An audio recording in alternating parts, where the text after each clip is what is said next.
ఆహారానికి నమస్కారం. ఇది వాటి సీడ్ అంటారు దీన్ని. ఇలా ప్రతి నెల 2 సార్లు శుభ్రంగా స్నానం చేస్తారు. ఇది పాతకాలంలో చాలా గొప్ప గోసేవలాగా భావించేవాళ్ళు. ఇది సూర్యకేతు నాడి అండి.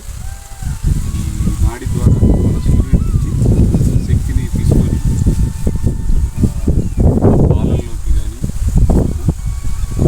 వచ్చే మూత్రం కానీ వీటిలోకి ఆ శక్తిని ఇనుగుడింపజేసి ప్రకృతి చాలా చాలా స్వచ్ఛమైన ఆహారం ఇవ్వడానికి చాలా ఉపయోగపడుతుంది. నేల సారవంతం చేయాలంటే ఆవులు ఎద్దుల నుంచి తీసిన జీవామృతం కానీ అందరికీ చాలా స్వచ్ఛమైన ఆహారం ఇవ్వడం వీటి పాత్ర ఎంతో గణనీయమైనది. వీటి జాతిని అంతరించుకోకుండా కాపాడుకోవాల్సిన బాధ్యత మా అందరిపైన ఉంది. నమస్కారం అండి. Thank you.